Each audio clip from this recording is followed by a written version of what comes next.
How to interpret and correct ABG in ICU? Hello आज हामी चाहिँ एबीजीलाई चाहिँ कसरी करेक्ट गर्ने भन्ने बारेमा चाहिँ डिस्कस गरौँ है। अब सुरुमा चाहिँ हामी पिएसबाट पिएसमा चाहिँ हाम्रो कति छ भन्दाखेरि 7.071 छ नि त हैन। अनि त्यो भएको भएर चाहिँ हाम्रो चाहिँ एसिडोटिक भयो कि कसरी एसिडोटिक भयो भन्दाखेरि चाहिँ हाम्रो नर्मल रेन्ज भनेको चाहिँ पिएचको चाहिँ 7.35 टु 7.45 हो। अनि 7.35 बाट कम भयो नि त, त्यो भएर चाहिँ हामीले चाहिँ अब एसिडोटिक भयो हैन। तर अब एसिडोटिकमा पनि मेटाबोलिक एसिडोटिक हो कि रेस्पिरेटरी एसिडोटिक हो भन्ने बारेमा चाहिँ बुझ्नु जरुरी छ हैन।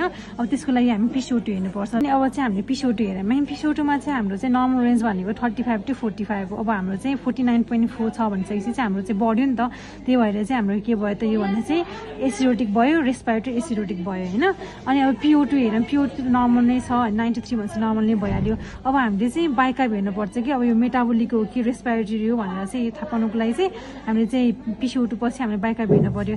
बाइकाप चाहिँ हाम्रो कति छ 14.0 छ। 14.0 भनिसकेपछि के भयो त भन्दाखेरि चाहिँ यो चाहिँ के भयो त हाम्रो नर्मल रेन्ज भनेको 22 टु 26 हो भनिसकेपछि यो कम भयो नि त, भनिसकेपछि यो चाहिँ मेटाबोलिक भयो कि भनिसकेपछि हाम्रो रेस्पिरेटरी मेटाबोलिक एसिडोसिस नै भयो कि यो है। किनकि कम्पेन्सेट पनि भएन, किनकि नर्मल रेन्जमा छैन नि त हाम्रो पिएच, त्यही भएर कम्पेन्सेट पनि भएन, त्यही भएर चाहिँ यो चाहिँ रेस्पिरेटरी मेटाबोलिक एसिडोसिस भयो। अनि त्यसपछि हाम्रो पिओटु चाहिँ ठिकै नै छ है पेसेन्टको, त्यो यसलाई हामीले करेक्ट गर्नु परेन हैन। अनि त्यसपछि चाहिँ अर्को भनेको चाहिँ हेमोग्लोबिन हेर्नु, हेमोग्लोबिन पनि ठिकै छ, अनि स्याचुरेसन पनि ठिकै छ। अनि त्यसपछि चाहिँ हाम्रो अर्को हेर्नु इम्पोर्टेन्ट भनेको इलेक्ट्रोलाइट ब्यालेन्स पनि हेर्नुपर्ने हुन्छ। अनि त्यसमा चाहिँ हाम्रो सोडियम चाहिँ 144.6 छ, यो ठिकै छ। पोटासियम पनि ठिकै नै छ। अनि क्याल्सियम पनि 1.07 ठिकै नै छ है। अर्को भनेको ब्लड सुगर हेर्नु पर्यो, यसमा चाहिँ हाम्रो अब 111 छ, यो पनि ठिकै नै छ।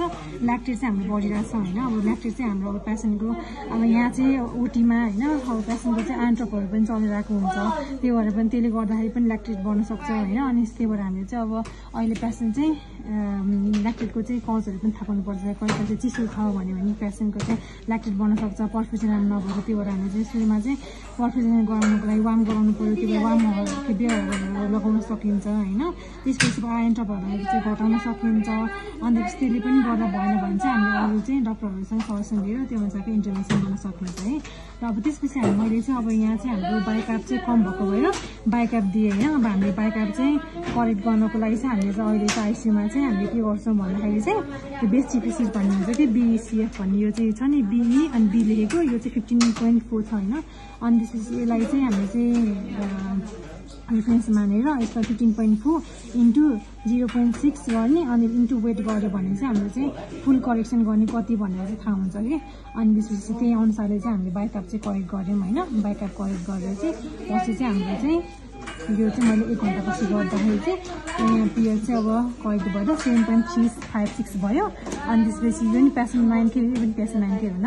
अनि त्यसपछि चाहिँ पिसिओटु चाहिँ 35 भयो पनि करेक्ट भयो, किनकि मैले चाहिँ पिसिओटु चाहिँ 49 थियो, त्यो भएर मैले आरआर बढाएँ कि पेसेन्टको 14 थियो, त्यो अनुसारले चाहिँ मैले आरआर बढाएँ होइन। बढाइसकेपछि यो पनि पिसिओटु पनि करेक्ट भयो होइन। पिओटु पनि पेसेन्टको चाहिँ हामीले चाहिँ 79.3 अनि यो ठिकै नै छ। अब यसलाई चाहिँ हामीले यति घटेको भए चाहिँ अब एफआइटी पनि बढाउन सकिन्छ। अनि त्यसपछि चाहिँ अनि बाइकाप चाहिँ अब यति भयो नि पहिलाभन्दा करेक्ट भयो होइन 19.2। अनि त्यसपछि हाम्रो चाहिँ अब रेफरेन्स भ्यालु भनेको चाहिँ 22 देखि चाहिँ 26 हो नि त। अनि हल्का चाहिँ बढ्यो, तर अब हाम्रो चाहिँ बेस्ट टिफिसिस चाहिँ 5.6 छ। अनि हल्का हेर्दाखेरि चाहिँ सबै नै करेक्ट भइसक्यो कि होइन। यहाँ चाहिँ अब यति पोटासियम चाहिँ बढ्यो होइन, 5.52 भयो। अब 5.52 को लागि चाहिँ हामीले चाहिँ यसको लागि चाहिँ डेक्स्ट्रो इन्सुलिन चाहिँ दिन सकिन्छ।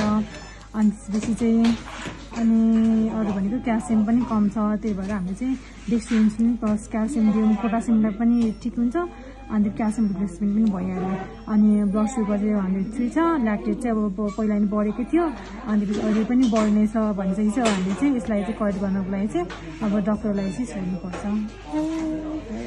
Thank you.